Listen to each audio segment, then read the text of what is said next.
Mauvais paresseur, tu es tout le portrait de ton oncle Émile. Celui-là, il passait jamais au soleil parce que ça le fatiguait de traîner son ombre. Tu es un rêvasseur. Et tu connais pas ton métier. Je le connais non, pas, tu ne le connais pas, ton métier. Tu ne le connais pas, ton métier. Là, tu sais pas encore doser un vermouth cassis ou en mandarin citron.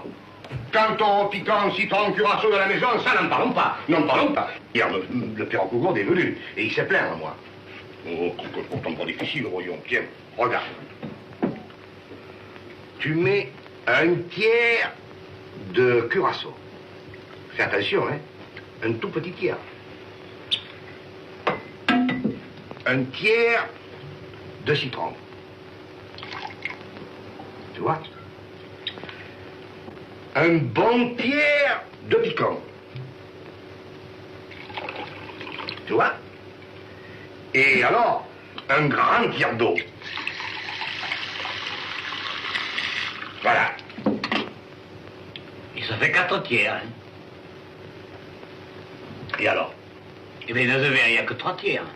Mais imbécile, ça dépend de la grosseur des tiers. Eh non, ça dépend pas. Pourquoi ça dépend pas? Eh bien, c'est de l'arithmétique, ça. Oui, mais ne cherche pas l'arithmétique, ne cherche pas à détourner la conversation, n'est-ce pas? Monsieur, Madame. après ce qui vient de se passer ce matin, et malgré l'absence de monsieur votre fils, j'exige que vous me demandiez immédiatement la main de la petite. Bon. Madame, quoique ça ne me fasse pas plaisir, étant donné la différence de fortune et de situation. Comment? Et surtout à cause de votre mauvais caractère. Je vous demande pour mon fils Marius la main de votre fille Fanny. Eh bien, monsieur, quoique ça ne me fasse pas plaisir non plus, d'ailleurs pour les mêmes raisons, mais tout à fait en sens contraire, je vous accorde la main de la petite. Mais je le regrette de tout mon cœur. Et maintenant, vous allez me dire pourquoi vous l'avez fait évanouir dans votre bar. Qu'est-ce que vous lui avez fait? Ben, je n'ai rien fait, alors, Norine. Figurez-vous d'être à la place de la petite. Hein? Fille d'une veuve.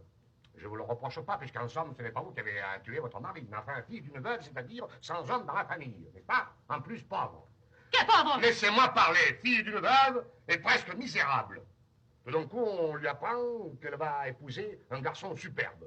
Mon fils, qui sera propriétaire d'un bar magnifique, le mien. Qu'est-ce que vous voulez qu'elle fasse, hein? Eh bien, de joie, elle s'évanouit, mais c'est naturel, ça. Eh oui, c'est naturel. Et puis nous devons être tellement honorés d'entrer dans votre famille. Et puis nous étions tellement pauvres que nous vous avons attendu pour manger, pas vrai? Je ne veux pas dire, évidemment. Vous ne voulez pas le dire, mais vous le dites tout de même. Eh bien, il y a bien de quoi s'évanouir de joie pour la plus jolie fille du port de Marseille parce qu'elle épouse le fils du mastroquet. Eh, regarde le beau-père que tu t'es choisi. Un gueulard qui commence par insulter ta mère. Oh, vous disputez pas, maman, c'est pas la peine. Il est parti. Qui est parti? Qu'est-ce qu'elle dit? Il est parti, César. On dit que l'apéritif attaque le foie. Or, tous les apéritifs sont faits avec des plantes. Absinthe, gentiane, sauge, anis, orange. Plus l'alcool. Essence de vigne, plantes. Je suis d'accord. Or, messieurs, ces plantes n'ont pas de foie. Elles n'ont pas vu de foie. Elles ne savent pas ce que c'est qu'un foie. Moi non plus, d'ailleurs. Ne me coupe pas que j'explique. Elles ne savent pas ce que c'est qu'un foie. Eh bien, monsieur Brun, vous ne me ferez pas croire que ces plantes sont l'ennemi du foie qu'elles ne connaissent pas.